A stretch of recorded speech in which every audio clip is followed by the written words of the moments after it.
젊어서는 사서도 고생을 해야 한다고 합니다. 그 말에 동조하시는지요? 동조하세요? 네.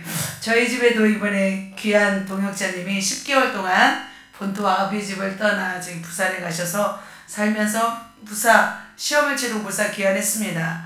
느낀 점 한마디를 말해보라고 했을 때 한마디 했습니다. 사서 고생을 하고 왔습니다. 이렇게 말씀하시더라고요. 그래서 야 진짜 인물은 인물이구나. 우리 집에 살고 있지만 인물은 인물이라는 생각이 들었습니다. 자, 여러분도 사서 고생을 하고 싶은지요? 저는 이제 좀 안 하고 싶은데요. 네, 우리는 사서 고생을 하지 말고 이제는 사서 무엇을 해야 될까요? 사서 순종을 했으면 좋겠습니다. 그래서 사서 고생하지 말고 순종할 때 우리 삶의 고생이 아니라 은혜와 축복이 넘칠 줄 믿습니다. 그래서 오늘도 찬양이 참 찬양이 너무 멋졌습니다. 자, 오늘 본문에 보면은 사서 고생을 했던 백성들이 등장합니다. 우리 같이 한번 말씀을 읽을까요?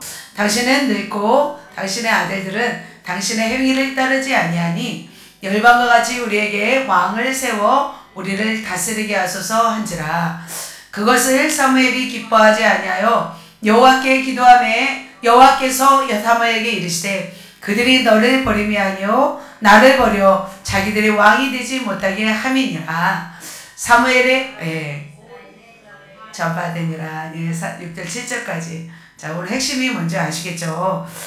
출애굽한 이스라엘 백성들은 가나안 땅에 정착을 했습니다. 지금까지 12명의 사사를 통해서 어두운 시대를 힘겹게 이렇게 이끌어 왔습니다. 그래서 사사들이 등장했지만 평화의 시대보다는 전쟁의 억압의 어떤 그런 시기들이 많았었습니다. 그런데 나중에는 어떻게 되었냐면 이스라엘 백성들이 이 가나안 족속에게 동화되었고 흡수되어서 나중에는 하나님의 백성이라고 부를 수 없는 지경이 되었습니다. 그때 누가 등장했어요? 지난주에 계속 말씀드렸던 사사 사무엘이 등장했습니다. 그래서 사사 사무엘 어떤 말씀이에요?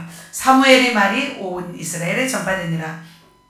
가장 침울한 시대에 하나님의 음성을 들을 수 없었던 그 시대 가운데 사무엘이 등장하자 백성들은 어떻게 되냐면 열광했습니다. 그리고 사무엘의 말에 순종하기 시작했습니다. 그러니까 사무엘에 대한 백성들의 신뢰도는 최고치였죠. 그래서 사무엘을 통해서 이스라엘 내부의 어떤 갈등도 봉합되었고 점차적으로 하나님의 백성다운 백성으로 세워져 가기 시작했습니다. 그런데 이대로 전성기가 오면 좋은데 전성기가 올 수 있을까요?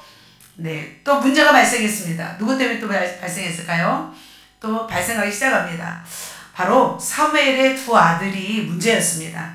두 아들이 이제 또 불량자처럼 또 판결을 굽게 하는 모습이 되었습니다. 그런데 이스라엘 백성들은 이 두 아들을 빌미로 해서 모세가 예전에 예견했던 일들이 일어나게 되었습니다. 바로 어떤 일이었냐면 하나님의 통치를 거부하고 인간이 통치하는 그런 일들을 꿈꾸기 시작했습니다. 그래서 그들의 마음 본연의 깊은 곳에는 그 열망이 있었어요. 하나님의 통치를 거부하고 인간들의 세상을 만들고 싶어하는 열망이 있었습니다. 왜냐하면 그 당시 주변의 국가들은 모두 어떤 나라였냐면 부강했어요. 부강해 보였고 힘이 있어 보였습니다. 그래서 남의 떡이 커 보이잖아요. 내 떡보다도. 그래서 이스라엘 백성들은 그 땅의 모습을 보면서 어떤 생각을 했냐면 어떻게 하면 그 땅에서 살아갈 때 강력한 나라를 세울 수 있을까 생각하였습니다. 그러다 한 가지를 발견했어요. 그 한 가지가 뭐예요? 바로 인간 왕이었어요. 이스라엘 백성들이 바로 이 유레카 깨달은 한 가지는 뭐였냐면 왕이 있어야겠다라는 생각을 하게 되었습니다. 자, 고대에는 왕들이 있었습니다. 자, 왕을 한 명을 세우면 그 왕을 중심으로 해서 힘을 모았습니다. 역사마다 나라마다 왕이 없었던 시대는 없었습니다. 현대에도 왕이 있습니다. 대통령이 있습니다. 중국 문화권에서 이게 무슨 자예요? 임금 왕자잖아요. 임금왕은 봐봐 하늘과 땅 사이에 연결하는 사람을 왕이라고 하는데 기독교적으로 보면은 하늘과 땅에 무엇이 연결되어 있어요? 십자가가 연결되어 있어요. 아, 너무 놀랐죠. 사실은 이 한자도 다 하나님이 주신 글자잖아요. 그래서 하늘과 땅을 연결하는 분이 저는 예수님이구나 라는 생각이 들었습니다. 그래서 이 하늘과 땅을 연결하는 그 하나님, 왕이 없으면 약한 나라가 됩니다. 그렇게 이스라엘 백성들은 주변 국가가 강력해진 것을 보면서 이렇게 왕을 원했습니다. 그런데 두 마리 토끼를 얻을 수 있어요? 없어요? 잡을 수 없어요. 인간 왕을 선택하든지 하늘 왕을 선택하든지 둘 중에 하나였습니다. 자, 이렇게 하늘과 땅을 통치하는 분이 예수님이신데 하나님의 통치를 버리고 왕정을 원하신 하나님은 마음을 어떠셨을까요? 하나님 마음이 속상하셨습니다. 그런데 하나님은 그 왕의 통치를 어떻게 할까요? 허락하셨을까요? 허락하십니다. 그래서 오늘 본문에 보면 어리석은 인간들이 화려한 요구를 하지만 그 책임은 누구에게 있다? 인간에게 있음을 오늘도 말씀하고 있습니다. 그래서 오늘 말씀을 통해서 우리의 진정한 왕이 누구라고요? 하나님이시고, 그리고 우리가 살아갈 때 명심해야 할 두 가지를 오늘 말씀드리도록 하겠습니다. 자, 왕을 구한 이스라엘 백성을 통해서 우리가 버려야 할 신앙의 모습 두 가지만 한번 살펴보도록 하겠습니다. 자, 그렇다면 첫 번째 어떤 신앙을 우리가 버려야 될까요? 무모한 신앙입니다. 자, 무모한 신앙 어떤 신앙일까요? 무대뽀 신앙, 아나무인 신앙, 뭐 이러죠. 어떤 사람은 무대뽀로 하나님께 나아갑니다. 그런데 어떤 사람은 굉장히 조심스럽게 하나님께 물으며 나아갑니다. 두 사람이 기도했을 때 하나님이 어떤 기도를 들어주시나요? 잘 모르겠어요. 두 사람 다 들어주시더라고요. 하나님은 상관없이. 사무엘은 이스라엘 백성들을 강력하게 이끌었습니다. 우상을 없앴고 그 다음에 신상을 없앴습니다. 회개운동을 일으켰습니다. 그 미스바에 모여서 회개를 시켰잖아요. 그 일은 굉장히 혁신적인 일이었습니다. 그리고 그로 인해서 블레셋이 쳐들어왔음에도 불구하고 이기게 하셨던 것을 볼 수 있습니다. 미스바와 센 사이에 돌을 세웠어요. 뭐라고요? 에베네셋. 하나님이 우리와 함께 여기까지 함께 하셨다죠. 그래서 사무엘이 살아있는 동안에는 블레셋이 쳐들어올 생각을 하지 못했습니다. 블레셋이 이렇게 백기를 들자 그 주위에 강력한 왕이 있었어요. 이쪽 동쪽 지역에 아모리 왕이 이스라엘에게 화해를 요청하였습니다. 그래서 이스라엘 백성들의 이스라엘의 신뢰도는 최고였어요. 굉장히 잘 나가고 있었습니다. 그렇게 이스라엘은 사무엘을 통해서 하나가 되어서 백성들이 세워져 나갔습니다. 그런데 황금기가 지났습니다. 자, 어떤 시대가 왔어요? 자, 사무엘 읽겠습니다. 사무엘이 늙음에 그의 아들들을 자, 이렇게 사무엘이 이제는 나이가 어떻게 되었어요? 늙었어요. 이때 나이가 한 50대였대요. 그러니까 모세는 뭐 80대에도 정정했지만 사무엘은 50대가 되었을 때 거의 이제 역사학적으로 보면은 이렇게 늙었다고 합니다. 50대였다고 합니다. 그때 그 아들들을 이스라엘 사사로 삼았어요. 이스라엘 사사로 삼았는데 바로 부엘세바, 그 이스라엘 중에서 최남단에 있는 그곳에 이제 사사로 세웠습니다. 그런데 그 아들들의 행위가 어땠어요? 아버지를 따르지 않았습니다. 그리고 이익을 따라 뇌물을 받고 판결을 하는 모습을 보았습니다. 엘리의 아들들이 굉장히 심각했죠. 마찬가지로 사무엘의 아들들이 또 판결을 굳게 하는 모습을 보았습니다. 사무엘의 모습을 닮아가지 않았어요. 자녀들은 참 부모의 모습을 닮아가는데 사무엘의 모습을 좀 닮아가지 않는 것을 보면서 야, 자식 교육이 쉽지 않다라는 생각이 들었습니다. 쉽나요? 자녀 교육이? 쉽지 않아요. 내가 믿음 좋다고 그래서 자녀들이 믿음 좋을 수도 있죠. 네. 그래서 백성들은 이것을 빌미로 삼아서 하나의 의견이 모아지기 시작했습니다. 그래서 이스라엘 장로들이 모여서 사무엘에게 나아옵니다. 그들이 모여서 사무엘에게 나와서 했던 말은 무엇일까요? 뭐예요? 바로 이런 말이죠. 당신은 늙고 당신의 아들들은 당신의 행위를 따르지 아니하니 모든 나라와 같이 우리에게 무엇을 세워? 왕을 세워 우리를 다스리게 하소서. 이렇게 말하는 것을 볼 수 있습니다. 그것을 사무엘이 기뻐하지 않았습니다. 그러니까 사무엘의 자녀들을 핑계 삼아서 자신들의 욕망을 하나님께 구하는 것을 볼 수 있습니다. 그들은 무엇을 요구했냐면 세상 나라처럼 왕을 요구했습니다. 어딘가에 사실은 이스라엘 주역이 있지 않았을까요? 그죠? 서진이도 저기 있고 다 주역이 다 있었을 거예요. 그런데 보이지 않는 이제 하나님의 통치를 거부하고 이제는 보이는 인간왕을 요구했던 것입니다. 그 당시에 그 땅에 살고 있는 다 나라들이 다 왕정 국가였죠. 그래서 그 모습이 굉장히 멋있어 보였던 거였습니다. 그런데 그들은 이 요구가 얼마나 하나님의 마음을 힘들게 했고 얼마나 그들에게 고생이 된다는 것을 알지 못했습니다.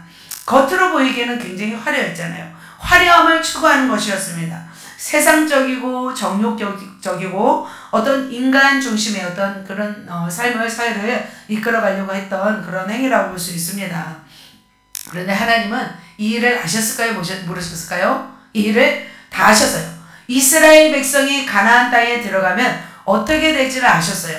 이스라엘 백성이 아직 가나안 땅에 들어가지 않았을 때 그때 장차 너희가 왕을 요구할 것을 하나님은 예견했어요. 그때 같이 한번 읽겠습니다. 내가 내 하나님 여호와께서 내게 주시는 땅에 이르러 그 땅을 차지하고 거주할 때에 만일 우리도 우리 주의 모든 민족들같이 우리의 왕을 생각이 나거든. 그러니까 신명기잖아요. 모세가 마지막 가나안 땅에 들어가기 전 요압 동편에서 이스라엘 백성에게 설교했던 것이 바로 신명기인데 신명기 때 하나님은 벌써 말씀하셨어요. 하나님은 다 아셨어요. 이스라엘 백성에게 왕이 생길 것을 아셨습니다. 그래서 하나님은 왕에 대한 왕에 대한 지시사항이 신명기에 이미 기록되어 있었습니다. 그리고 뿐만 아니라 이스라엘 백성이 결국은 하나님의 통치가 아니라 왕정이라는 이 통치의 정치 구조에 마음에 기울여질 것을 미리 아시고 이런 말씀을 하셨습니다. 이렇게 이스라엘 백성들은 막무가내로 무대포로 이제 사무엘을 찾아와서 인간 왕을 요구하였습니다. 그런데 하나님은 그 일을 기뻐하지 않았습니다. 사무엘도 그 일이 잘못되었다고 생각하였습니다. 왜냐하면 이미 하나님이 사무엘을 통해서 다스리고 있음에도 불구하고 인간왕을 원했기 때문입니다. 그러니까 아직 하나님이 때가 아직 이른 거죠. 때가 아직 이름에도 불구하고 왕을 구하였기 때문에 이것이 기쁘지 않았습니다. 그렇다면 그들은 왜 왕을 구했을까요? 이제 좀 더 근본적인 동기를 들어가 보면은 여러 가지가 있습니다. 첫 번째로 현실적으로 볼 때 왜 그들이 왕을 구했냐면 자신의 재산을 보호하기 위함이었습니다. 아까 8장 4절에 보면 이스라엘에 누구가 찾아왔어요? 사무엘을? 이스라엘의 장로들이 찾아왔다고 했습니다. 사무엘을 찾아온 사람들이 이스라엘의 장로들이었습니다. 그들은 소유가 넉넉한 사람들이었습니다. 그러니까 주로 외적들이 침입한 이유는 뭐예요? 그들의 소유를 빼앗아 가기 위해서 침입했잖아요. 그러다 보니까 이 재산이 있는 사람들은 늘 불안했습니다. 왕이 있으면 자신들의 소유를 지킬 수 있다고 생각하였기 때문이죠. 두 번째로 왜 그들은 왕을 구했을까요? 두 번째는 바로 폼나기 때문이죠. 폼나기 때문에. 그 당시 이제 주변 국가들은 아까도 계속 말씀드렸지만 왕이 있었습니다. 주변의 나라들은 이제 물론이고 블레셋과 같은 어떤 그런 강력한 통치를 하는 나라들은 다 왕정이었습니다. 군사, 정치, 어떤 관리 시스템이 부러웠습니다. 그래서 강력한 왕정 시스템이 갖추어지면 외세의 침입을 이길 수 있을 거라 생각하였습니다. 그래서 어떤 절대 왕권을 가지고 다른 나라들을 정복하기도 하고 조직력과 탄탄한 어떤 군사력을 보유하였기 때문에 멋진 이제 프라이드를 가질 수 있었기 때문입니다. 그래서 어떻게 보면은 인간적으로 볼 때는 왕이 있으면 나라가 더 어떻게 보여요? 더 강력해 보인 거죠. 그래서 이렇게 그들은 생각하였습니다. 실제로 근데 외세의 침입을 받은 이유는 사실 이스라엘 백성들의 죄악이었습니다. 막강한 군사력이나 어떤 조직력이 없으니까 외세의 침입이 들어오면 어떻게 해서 그것을 물리쳤어요? 대부분 선지자나 백성들이 목숨 걸고 기도하고 그러면 하늘에서 뭐가 내려요? 비가 내리든지 우레를 내려 주셨습니다. 자, 미스바에 모여서 하나님 앞에 물을 붓고 종일 금식하고 거기서 여호와께 범죄하였나이다. 막 이렇게 하나님 앞에 이렇게 기도해야만이 하나님이 어떻게 해요? 살려주셔요. 그러니까 그들의 생각으로는 우리가 했습니다가 없어요. 다 뭐예요? 누가 했습니다? 하나님이 하셨습니다. 우리 힘으로는 아무것도 하지 않았습니다. 고백이죠. 어찌 보면은 참 은혜로운 것 같은데 이게 참 연약해 보이는 거죠.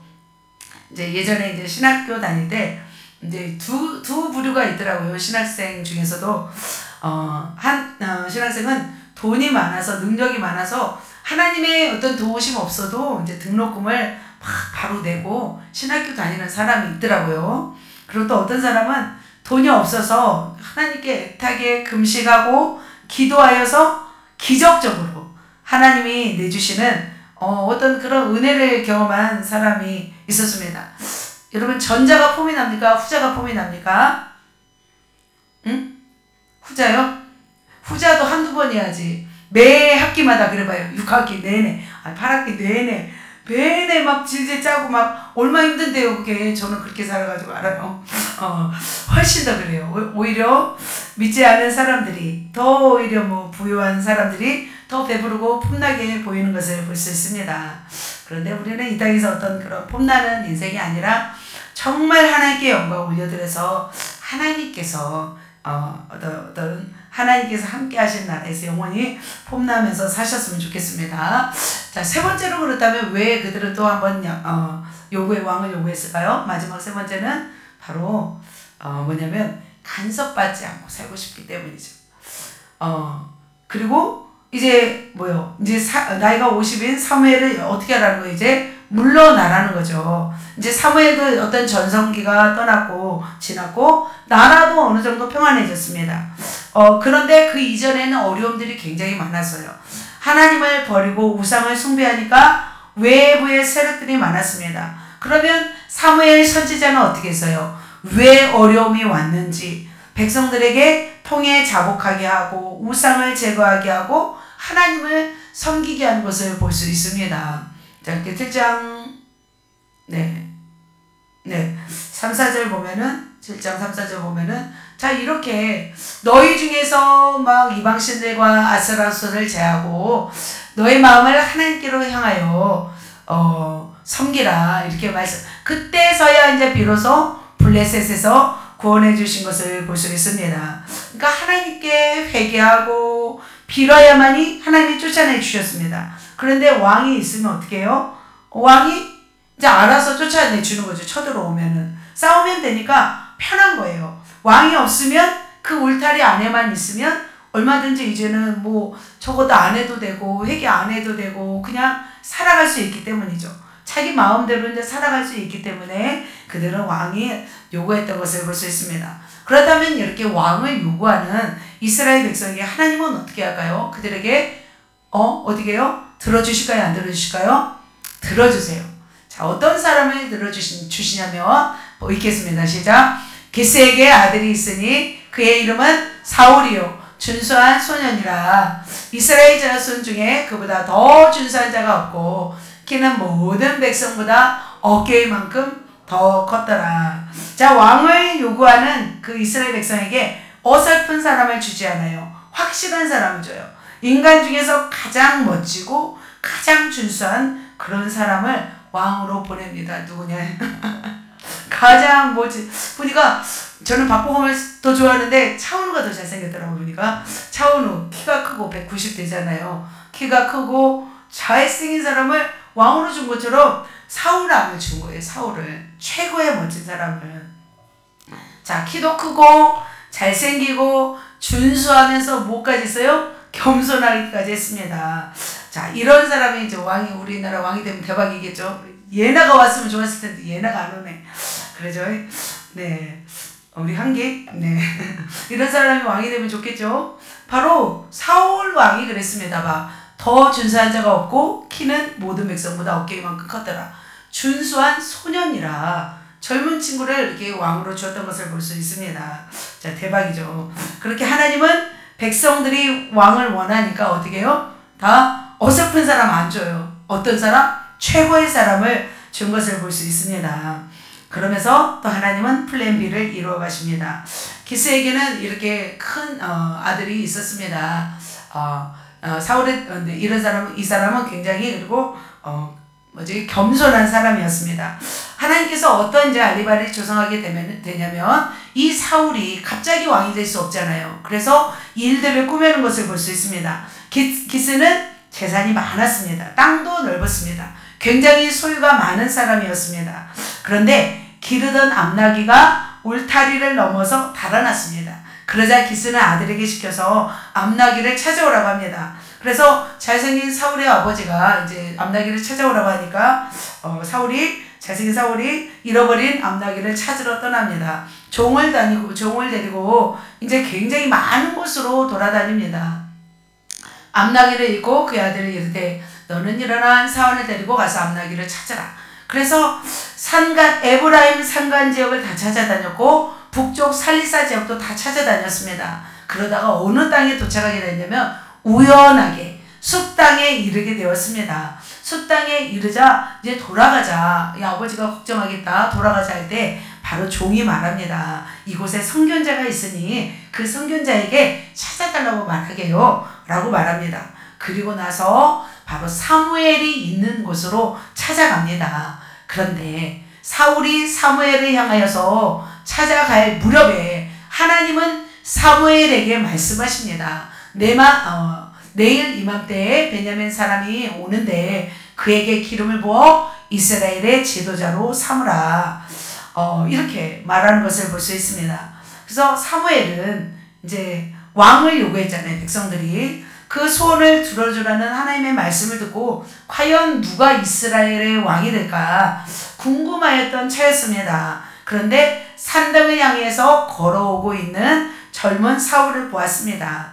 그때 이제 하나님은 사무엘에게 말씀하세요. 이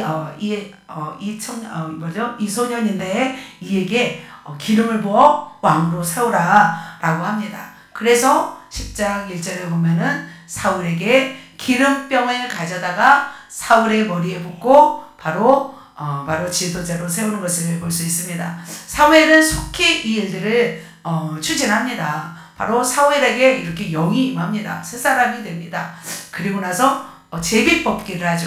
베냐민 지파 가족별로 오게 한 후에 마드리의 가족 그 중에서 기스의 아들 사울을 뽑았습니다. 그래서 결국 이렇게 하나님께서 왕을 구한 그들에게 왕을 주시는 것을 볼 수 있습니다. 그래서 하나님은 정말 이렇게 화끈하게 우리에게 응답하시는 분이십니다. 어설프가 모자란 사람을 왕으로 주는 것이 아니라 이스라엘 백성 중에서 가장 멋지고 탁월한 사람, 이런 사람을 왕으로 주신 것을 볼 수 있습니다.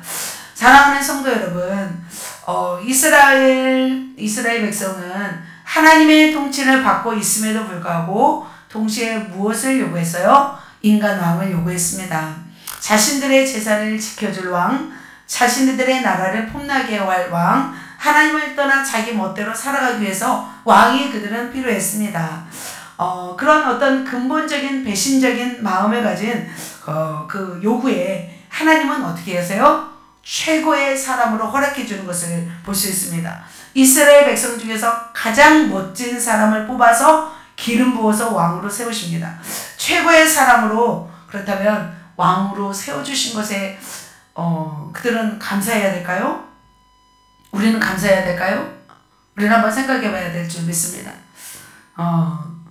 우는 아이에게 어떤 속담이 있어? 우는 아이에게 떡 하나 더 준다라는 속담이 있습니다. 떡 하나 더 줘서 울음을 멈추게 하는 모습을 보면서 우리는 과연 뭘 깨달아야 할까? 그래서 이렇게 기도 응답 받는 것이 다가 아니구나 라는 생각이 들었습니다. 그래서 결국 우리는 우리의 인생을 어떻게 폼나게 할 것이냐, 인간 욕구의 실현을 절제할 것이냐, 발휘할 것이냐 라는 생각이 들었습니다. 에덴 동산에서 이미 이 싸움은 시작되었습니다. 패한 싸움이었죠. 내가 왕이냐 하나님이 왕이냐 싸움이었습니다. 에덴 동산에서도. 그래서 끊임없는 이 싸움이 지금 어디에도 또 있는 거예요? 바로 사사시대에도 있는 것을 볼 수 있습니다.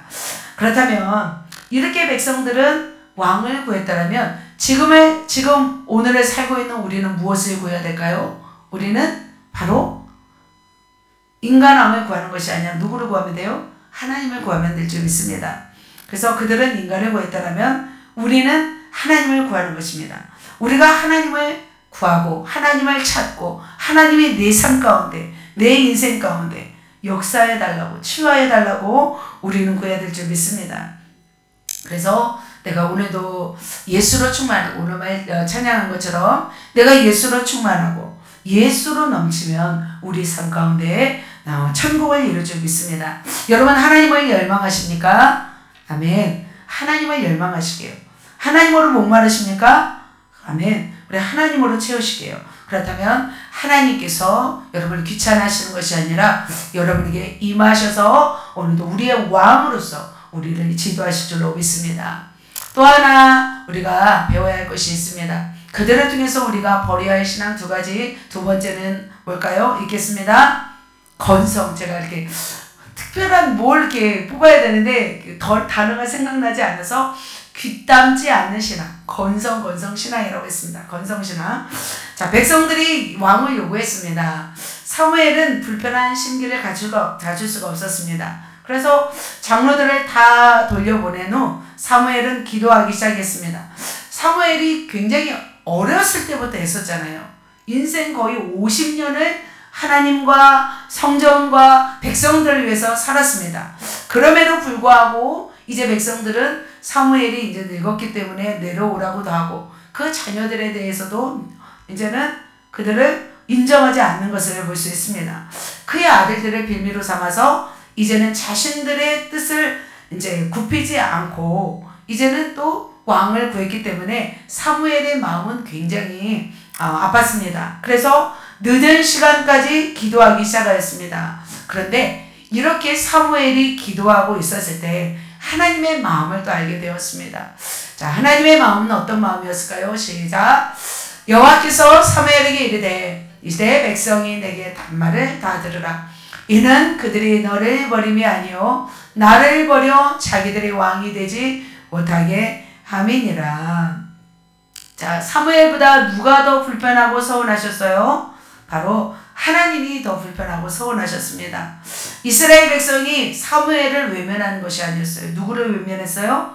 하나님을 외면한 것이었어요. 그러니까 하나님은 버림받는 그런 기분이었습니다. 그러니까 하나님은 어떻게 해요? 지금 사무엘은 이제 늙어서 인생을 이제 퇴장하지만 하나님은 퇴장하지 않는 분이잖아요. 하나님은 늙거나 노쇠할 일이 없는 영원한 하나님이십니다. 그러나 이스라엘은 하나님을 왕으로 대접하지 않았습니다. 영원한 왕 대신 하나님을 버리고 인간 왕을 세워서 의지하려는 모습을 하나님은 보시고 자신을 버리는 것으로 생각했던 것을 볼 수 있습니다. 그럼에도 불구하고 하나님은 그것을 들어주시기로 아까 하셨죠. 그러나 하나님은 이미 모세를 통해서 왕을 세우려면 이런 조건이 있다는 것을 미리 다 말씀하셨어요. 그래서 한 6가지 조건들이 있었습니다. 어떤 조건들이었냐면 첫 번째로 분명히 하나님의 택하신 자를 세우라 했습니다. 그래서 왕이 되더라도 하나님의 통치 아래 있어야 된다. 그리고 왕은 누가 택한다? 내가 택한다. 하나님이 택하신 자를 택하라 말씀하셨습니다. 두 번째는요.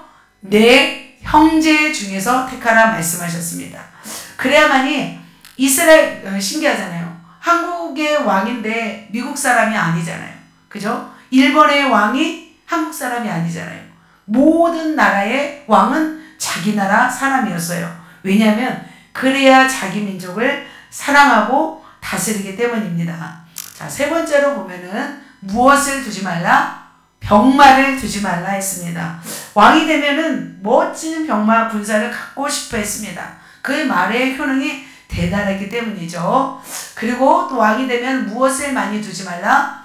아내를 많이 두지 말라. 왜냐하면 아내를 두면 아내의 마음을 움직일 수 있고 나라 전체를 좌지우지할 수 있기 때문에 아내를 많이 두지 말라 했어요. 그리고 뭐요? 은금을 많이 쌓아두지 말라. 그만큼 은금이 많으면 백성들이 어떻게 해요? 고생해요. 왕을 위해서 은금을 막 해야 되기 때문에 백성을 힘들게 하기 때문에 은금을 많이 쌓지 말라고 하였습니다. 그리고 마지막으로 율법과 규례를 지켜 행하라. 이것이 바로 왕을 세우는 조건이었습니다. 이렇게 왕을 세우는 조건을 하나님은 출애굽한 이스라엘 백성들에게 모세를 통해서 이미 들려주셨습니다. 그러니까 하나님이 미리 다 아신 거죠. 그들이 왕이 구할 것을 아셨습니다. 그런데 왕이 되면 쉬울까요? 어려울까요? 백성들에게 쉽지 않다는 것을 아셨어요. 인간 왕을 세우면 백성들이 얼마나 희생을 해야 되는지를 말씀하셨어요. 그래서 그 희생 정도는 대가 지불 정도가 아니에요. 강탈 수준이에요. 그리고 그것이 족쇄가 돼요. 그래서 사무엘을 통해서 그렇다면 어떤 왕이 될 경우에 너희가 감수해야 할 일이 무엇인지를 또 8가지를 말씀한 것을 잘 안 보이시죠? 자, 사무엘상 8장 11절에서 17절까지 왕을 위한 백성의 희생에 대해서 말씀하고 있습니다. 첫 번째는요, 시작. 남자들은 왕의 병거와 말을 끌어야 합니다. 그래서 왕의 병거와 말을 끌어야 돼요. 그러니까 다 모집이 되는 거죠. 자, 두 번째로 장로의 아들들이 천부장과 50대장이 되어서 봉사해야 된다. 이제 평소 때는 자기 일을 하는 것이 아니죠.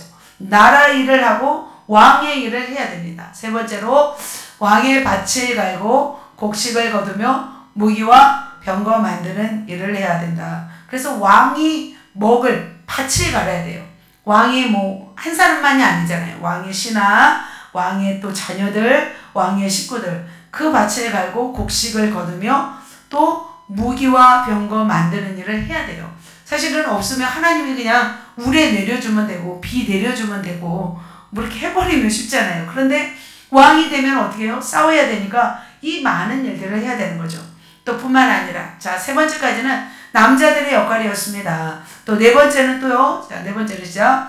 백성 중 요리하고 빵을 굽고 향유를 만들어 왕에게 바쳐야 돼요.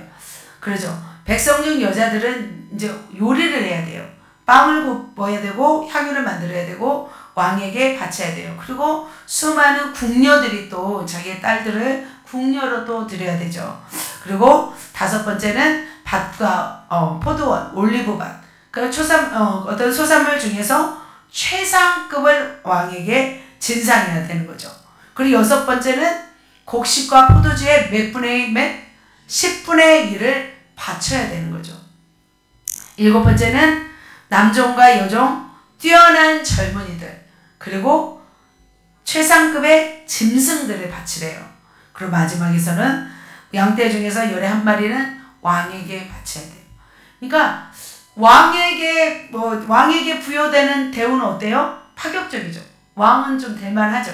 그죠? 왕이 되고 싶죠. 그런데 이렇게 파격적이지만 백성들의 희생은 어때요? 백성들의 희생은 어마어마하게 큽니다. 그러니까 이렇게 힘들어진다는 것을 말씀하셨어요. 너희가 그토록 원하는 왕을 내가 주면 너희는 이런 고생을 해야 된다 라고 말씀하셨어요. 그런데 하나님은 이것을 원하는 것을 아셨을까 모르셨을까요? 백성들이 이것을 힘들어도 원한다는 걸 알았어요. 그래서 하나님이 따끔한 조언을 하십니다. 이렇게 말씀하십니다. 시작. 그날에 너희는 너희가 택한 왕으로 말미암아 부르짖되 그날에 여호와께서 너희에게 하나님이 어떻게 하신대요? 응답해버리지 않는데요. 너희가 이제 택한 왕으로 통해서 부르짖어도 응답하지 않는데요. 누가 당하라는 거예요? 이제 너희가 당하라는 거죠. 그런데 하나님은 미리 다 말씀하셨죠. 자, 이렇게 말씀하셨다는 것은 뭐냐면 중요한 사항을 전달하고 나서 이것을 깊이 깨달으라는 거죠. 깊이 생각하라는 거였습니다. 이렇게 세밀하게 왕을 세우게 되면 백성들에게 있을 부작용을 하나님은 말씀하셨어요. 그러니까 하나님은 굉장히 어떤 분이에요? 우리를 사랑하세요. 굉장히 철저하신 분이세요. 자, 이렇게 왕을 세우면 막강한 권력이 생기는 대신에 백성들이 받아야 할 피해를 설명하셨습니다. 그런데 백성들은 어떻게 했는지 보겠습니다. 시작. 백성들이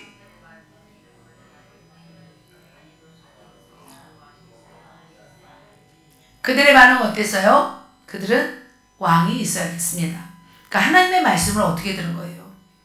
제가 건성으로 들었다고 했죠. 네, 건성 들었던 것을 볼 수 있습니다. 그리고 계속하여 하나님께 자신들의 의견을 내세웁니다.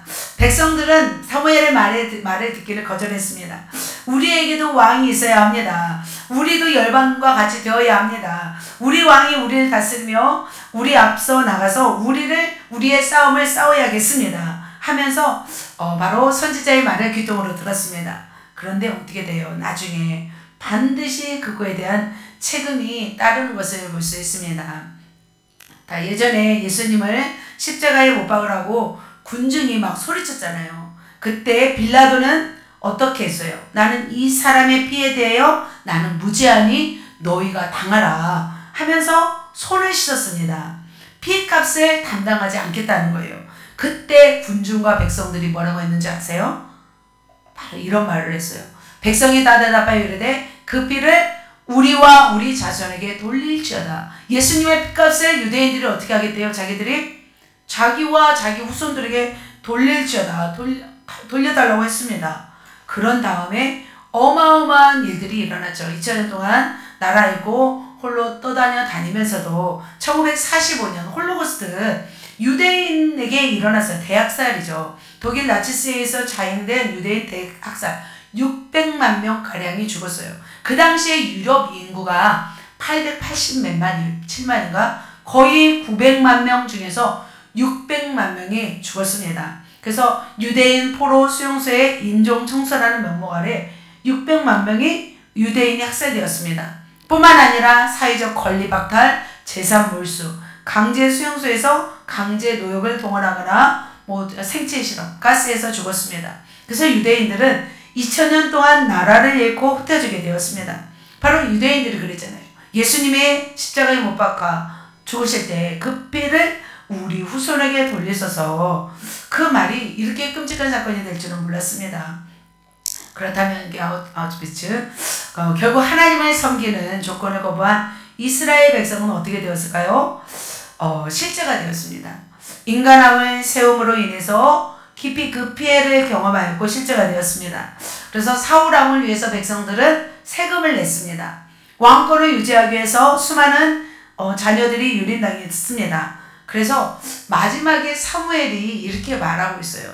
자기는 50년 동안 어떻게 살았다. 내가 누구의 소를 빼앗았느냐. 내가 누구의 나귀를 빼앗았느냐. 누구를 속였느냐. 누구를 압제하였느냐. 내 눈을 흐리게 하는 뇌물을 누구 손에서 받았느냐. 그러면서 그렇지 않으면 내가 갚으리라 이렇게 말한 것을 볼 수 있습니다.